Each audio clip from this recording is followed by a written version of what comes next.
The moment history tilted toward disaster did not arrive with an explosion.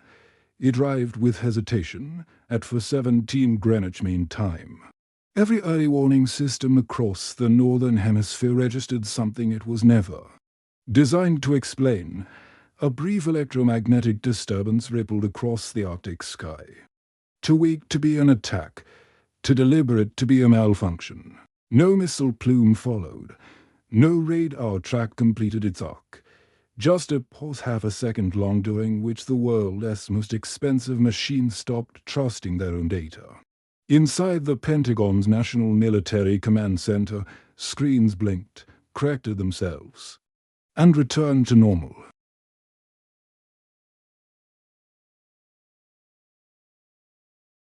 For more than 70 years, the United States and Russia had perfected a dangerous skill, standing on the edge of annihilation without falling in. They called it deterrence, stability. Mutually assured destruction. It was a peace maintained not by trust, but by fear, and fear has a short memory. In recent years, that memory had begun to fade. Sanctions tightened. Military exercises expanded. Diplomatic language hardened into accusation. American armored units rotated through Eastern Europe under banners of cooperation and defense. Russian missile systems quietly shifted westward, officially for readiness drills. Unofficially to remind the world that borders were still enforced by force. Every movement was explained. Every explanation was doubted. Behind closed doors, intelligence analysts warned that the distance between miscalculation and catastrophe was shrinking. Their reports were read, summarized, and archived. History, after all, had not ended before. Why would it end now, in eastern Poland? Staff Sergeant Daniel Reeves woke before his alarm. Years of deployments had trained his body to sense when routine was about to break. Outside the barracks, engines rumbled low and steady. Armored vehicles idled longer than they should have. The air carried the metallic smell of fuel and damp concrete. This deployment was supposed to be simple. Visibility, deterrence, presence. Reeves had fought insurgents who hid in villages and mountains. This enemy was different. This enemy trained in open fields, marched in formation, and wore uniforms that mirrored his own. At morning briefing, no one used the word war. They didn't have to. Orders were shorter. Radios were checked twice. Live ammunition replaced blanks without announcement. Reeves felt it settle in his chest like weight. This was not an exercise. In Moscow, President Alexei Volkov studied a digital map illuminated by red and blue symbols. Volkov was not impulsive. He was methodical. Shaped by a career that taught him power survived only when weakness remained invisible. He had watched NATO creep closer to Russia's borders, watched missile defense systems appear where assurances once stood, watched neighboring states tilt westward under pressure and promise. To him, history was repeating. To Washington, it was prevention. His generals spoke carefully, choosing words as if each syllable carried mass. The probability of an American first strike remained low. The probability of escalation through misinterpretation was climbing by the hour. Volkov listened, then nodded once. Then we act in a way that cannot be ignored, he said, but cannot be blamed. Orders moved. Through encrypted channels, air defense networks went live. Strategic bombers were fueled but held. Submarines slipped beneath Arctic ice, vanishing from surface detection. Nothing crossed a border. Nothing violated a treaty. Everything moved closer to the edge in Washington. The Situation Room filled with quiet tension. President Eleanor Grant listened as advisers debated response options that balanced visibility against provocation. Do nothing and appear weak. Do something and risk being blamed for what followed. Grant understood the trap. Every decision narrowed the path back to restraint. Outside the room, the world continued unaware. Markets opened, flights departed, children went to school. History often changes while ordinary life refuses to notice. By the time the sun rose over Europe, both sides had convinced themselves of the same dangerous idea, that the other was preparing to move first. And when two powers armed with the ability to end civilization believe the same lie, time itself becomes the enemy. The first shots of the war were never meant to be fired. They came from a decision made in less than 30 seconds. Inside a command vehicle parked just kilometers from a border no one was supposed to cross, Staff. Sergeant Daniel Reeves was standing beside his armored vehicle when the radio crackled with a transmission that didn't follow protocol. No call sign, no authentication code, just a short, clipped sentence that froze everyone who heard it. Unidentified drones detected, bearing 0-8-5. Altitude low, drones were common. To common, both sides used them constantly watching, measuring. Provoking, the rules were clear, observe. But do not engage. Escalation control depended on discipline. Reeves raised his binoculars. The sky was a dull sheet of grey, but their barely visible small black shapes moved against the clouds. Too fast, too coordinated. Are they armed? Someone asked. No one answered. The drones crossed the invisible line that maps called a boundary and soldiers. Called a suggestion. A NATO officer hesitated, thumb hovering over the command tablet. 30 seconds passed, then 20, then 10. Somewhere else, in another country, another screen displayed the same drones.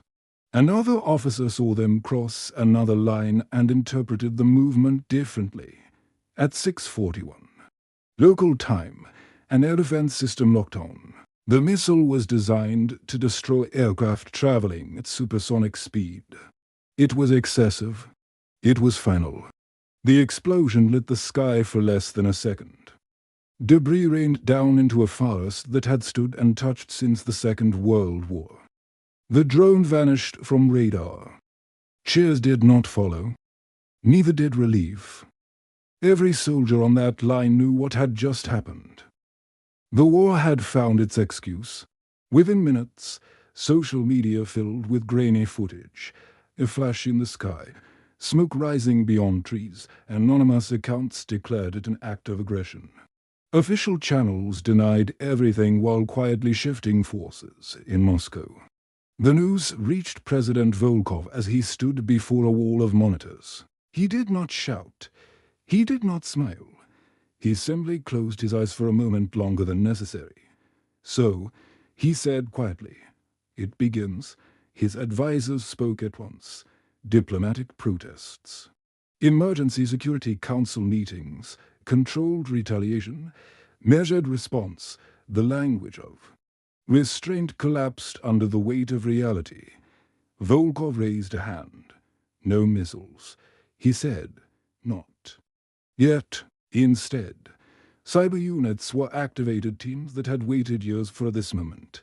Within minutes, electrical grids across parts of Eastern Europe flickered, banking networks slowed. Satellite communications experienced brief, deniable outages, nothing catastrophic, nothing obvious. Just enough chaos to remind the world that modern war did not start with bombs. It started with systems failing all at once. In Washington, President Grant watched reports scroll across her tablet. Each update contradicted the last. One ally reported Russian electronic warfare activity. Another claimed American systems were responsible. The truth dissolved into interpretation.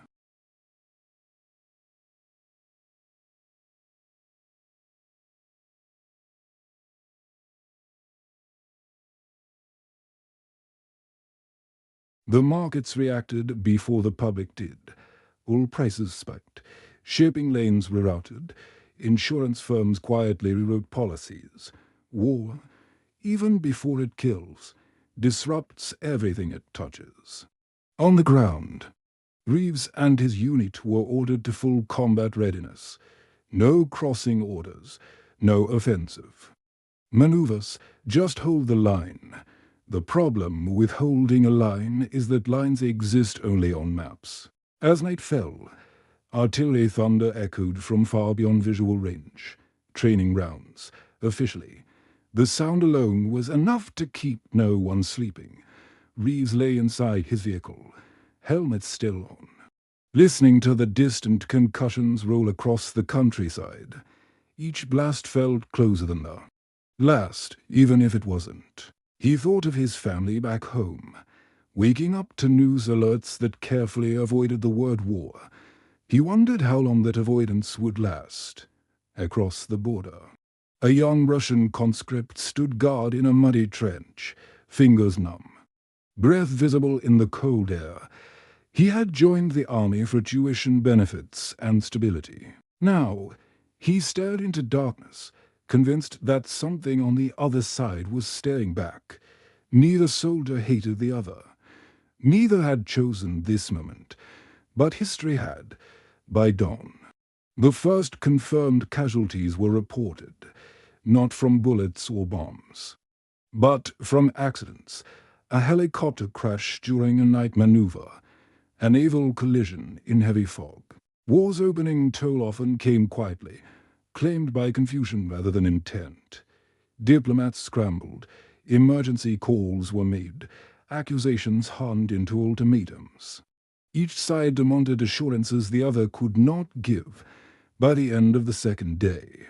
Both governments had crossed a psychological threshold. Troops were no longer positioned to deter. They were positioned to fight. And once armies prepare to fight, the question is no longer if shots will be fired, only where and how many. By the third day, the word incident had disappeared from official language. What replaced it was far more dangerous: certainty. Certainty that the other side was lying. Certainty that restraint was weakness. Certainty that waiting meant losing the initiative. At 2:13 local time, a Russian reconnaissance aircraft entered contested airspace over the Baltic Sea. It was unarmed, officially conducting a navigation test. American radar operators tracked it immediately. Intercept fighters were scrambled, engines tearing through the night sky with practiced urgency. These encounters had happened hundreds of times before. Pilots waved, cameras flashed. Everyone went home, this time. The distance closed too quickly. A sudden maneuver, a warning tone. The flare deployed too close. No missile was fired, but metal met air at lethal speed. One aircraft spiraled downward, disappearing into black water. The pilot never ejected. Both sides released statements within the hour. Each blamed the other. Each cited radar data that would never be shared. The Baltic Sea absorbed the truth without comment. In Moscow, grief was transformed into resolve. State media replayed the footage endlessly, framing the loss as murder, not accident. A pilot's face became a symbol. His family's silence became a rallying cry. President Volkov addressed the nation before dawn. His words were measured, but his tone carried steel. Russia will not be intimidated, he said, and it will not retreat.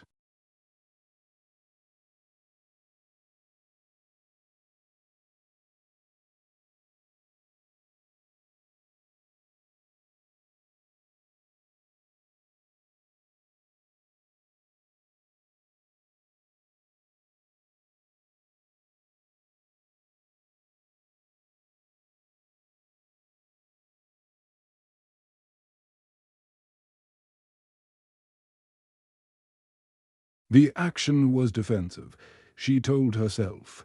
But defense, when mirrored, looks like preparation. On the ground, Staff Sergeant Reeves felt the change before anyone announced it. Checkpoints hardened. Rules of engagement were rewritten. Orders came faster. Explanation shorter.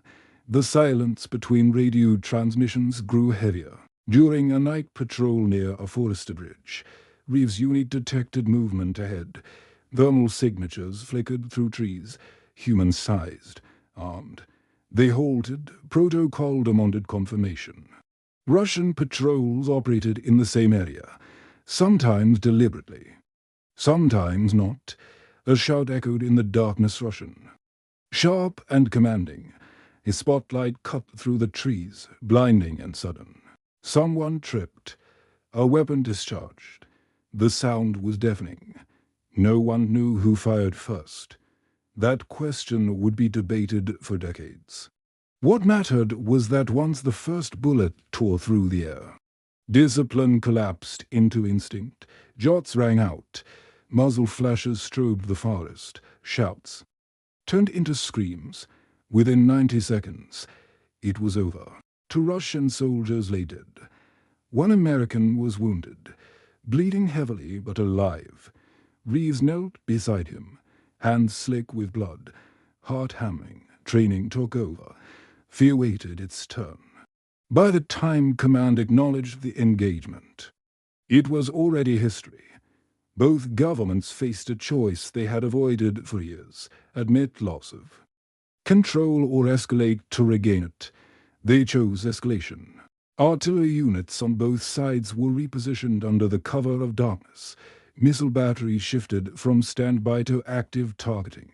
Cyber operations intensified, knocking out air traffic systems in one country, hospital databases in another. The civilian world began to fracture. Airports closed without explanation. Power outages rolled through cities. Supply chains snapped. Panic buying emptied shelves. The illusion of stability dissolved faster than anyone expected. In one coastal city, a mother listened to distant sounds while trying to calm her children. In another, a father watched the news in silence, realizing that every map shown on screen included his home. War does not arrive evenly. It chooses victims by geography and timing. At sea, American and Russian naval groups shadowed each other at dangerously close distances. Sonar pings echoed like heartbeats beneath the waves. Submarines tracked submarines, each knowing that discovery could mean annihilation. No shots were fired, none were needed. The knowledge that they could be was enough. Late that night, a classified briefing reached both presidents almost simultaneously. Independent intelligence suggested something neither side had anticipated: a third actor. Unidentified cyber signatures, false communications injected into military networks, drone. Telemetry altered mid-flight. Someone or something was manipulating the fog of war, pushing both sides closer to the edge.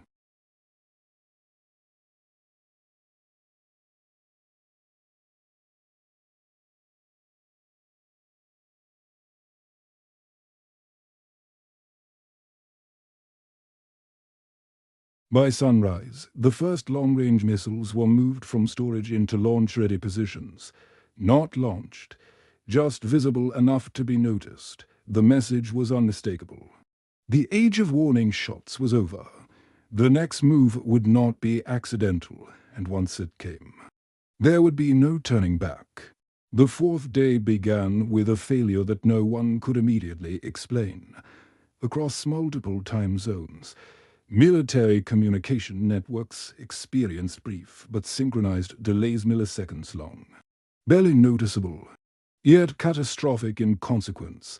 Orders arrived late, confirmations overlapped, commands that required clarity instead produced contradiction. In war, confusion kills faster than bullets.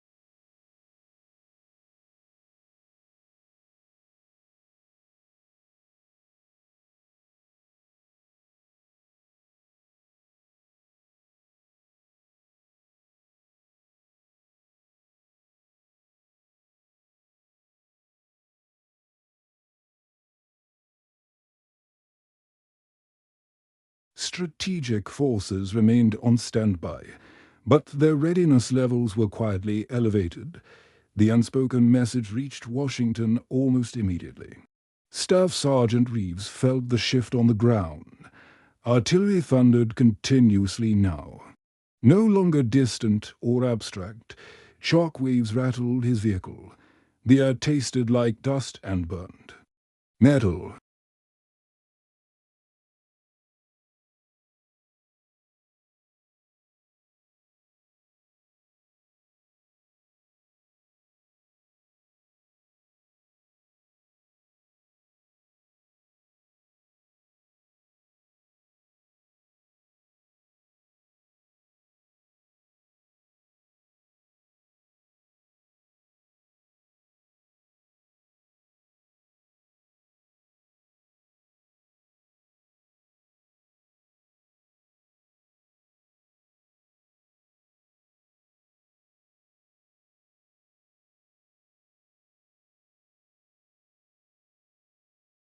For the first time, Reeves felt fear not of dying, but of surviving. In the air, American and Russian aircraft clashed openly. Dogfights raged above cloud cover.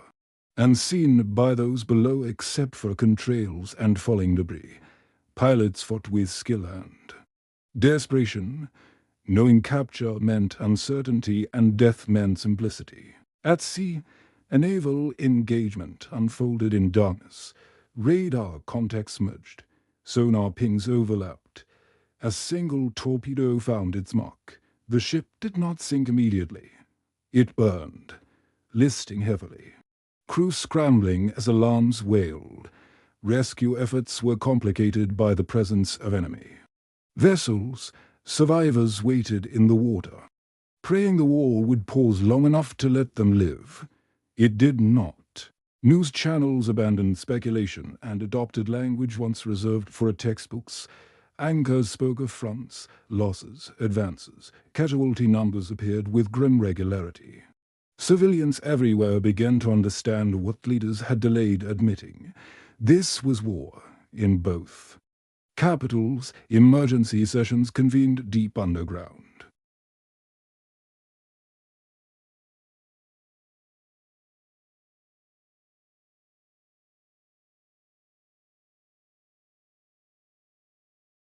Both leaders understood the same terrible truth. Stopping now would require trust, and trust had already been destroyed.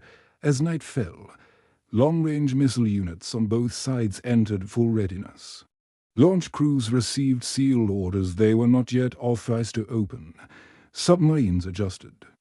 Depth and course, silent and patient. The world held its breath, unaware that the mechanisms designed to prevent the unthinkable were now preparing for it. Somewhere between command rooms and battlefields. Between data streams and human fear. The war slipped beyond anyone's control. The next chapter would not be about escalation. It would be about consequences. The final phase of the war did not begin with a launch. It began with exhaustion. After days of continuous engagement, systems strained under their own complexity. Crews operated on minutes of sleep. Analysts stared at screens until patterns blurred into assumption. Leaders spoke in absolutes because uncertainty had become unbearable. In the early hours before dawn, a single encrypted message reached both Washington and Moscow through separate channels. It did not claim responsibility. It did not threaten. It offered evidence. The mysterious interference that had accelerated escalation, the altered drone telemetry, the corrupted targeting data, the synchronized communication delays had been traced. Not conclusively, but convincingly enough to matter. It had not originated in either country. The revelation landed like a delayed shockwave. Years of preparation, days of bloodshed. And the edge of annihilation, all driven forward by manipulation. Neither side had paused long. Enough to verify. President Eleanor Brandt read the briefing twice, then a third time. Round her, advisers waited for direction. Fear masked as discipline. In Moscow, President Alexei Volkov dismissed his generals and sat alone with the report. For the first time since the crisis began, he felt something unfamiliar. Doubt. Both leaders now faced the same impossible calculation, too. Continue meant validating the path already taken. To stop meant admitting they had been pushed into war by forces they did not fully understand. The battlefield did not wait for reflection. At the front, Staff Sergeant Daniel Reeves had lost track of the day. Smoke had turned the sky a permanent grey.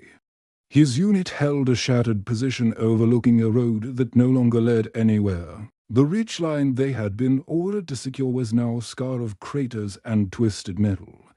When the ceasefire order finally came, no one believed it. The message was short, unemotional. Global in scope, all units. Suspend offensive operations immediately. Maintain defensive posture. Await further instructions. Silence followed. Reeves waited for artillery, for gunfire, for betrayal. None came. Across the line, a Russian platoon emerged cautiously from cover. Weapons remained raised, fingers tense. No shots were fired. Two sides stared at each other across ground that had already taken too much, somewhere between. There lay bodies that would not be moved for hours. At sea, fleets disengaged slowly, like predators uncertain whether the hunt was truly over. Submarines altered course, slipping back into shadow. Aircraft turned home with fuel warnings blinking and hands shaking in cockpits. In the air, nothing exploded. That alone felt unreal. The world exhaled. But the damage remained. Cities did not return to normal overnight. Power grids took weeks to stabilize. Markets recovered unevenly. Borders hardened. Trust evaporated. Official investigations were launched. Committees convened. Classified findings were buried beneath diplomatic language. No single villain was named. Responsibility dispersed until it dissolved. History would record the war as brief. The survivors would remember it as endless. Staff Sergeant Reeves was evacuated 2 days later. He left behind equipment, spent casings, and the memory of a moment when he had come face to face with an enemy who looked exactly like him. They never exchanged names in Moscow. President Volkov addressed the nation again, this time. His words carried none of the certainty of his first speech. He spoke of vigilance, of lessons learned, of strength through restraint. In Washington, President Grant stood before cameras and spoke of unity, accountability, and the thin line between deterrence and disaster. Neither speech mentioned how close the world had come to ending. Some truths were considered, too. Heavy for public language, in quiet offices and secure bunkers. Analysts updated models and simulations, incorporating what had gone wrong. New safeguards were proposed. New doctrines drafted. The systems would improve. Human judgment would not, years later. Students would read about the conflict in simplified timelines. Analysts would debate whether it had truly been a war or merely a near catastrophe. Documentaries would frame it as a warning. Those who lived through it would know better. They would remember the silence before decisions, the noise after, and the knowledge that the world survived not because it was wise but because it hesitated just long enough. The war between Russia and America did not end with victory. It ended with the realization that there would be no winners the next time, and next time, hesitation might not come.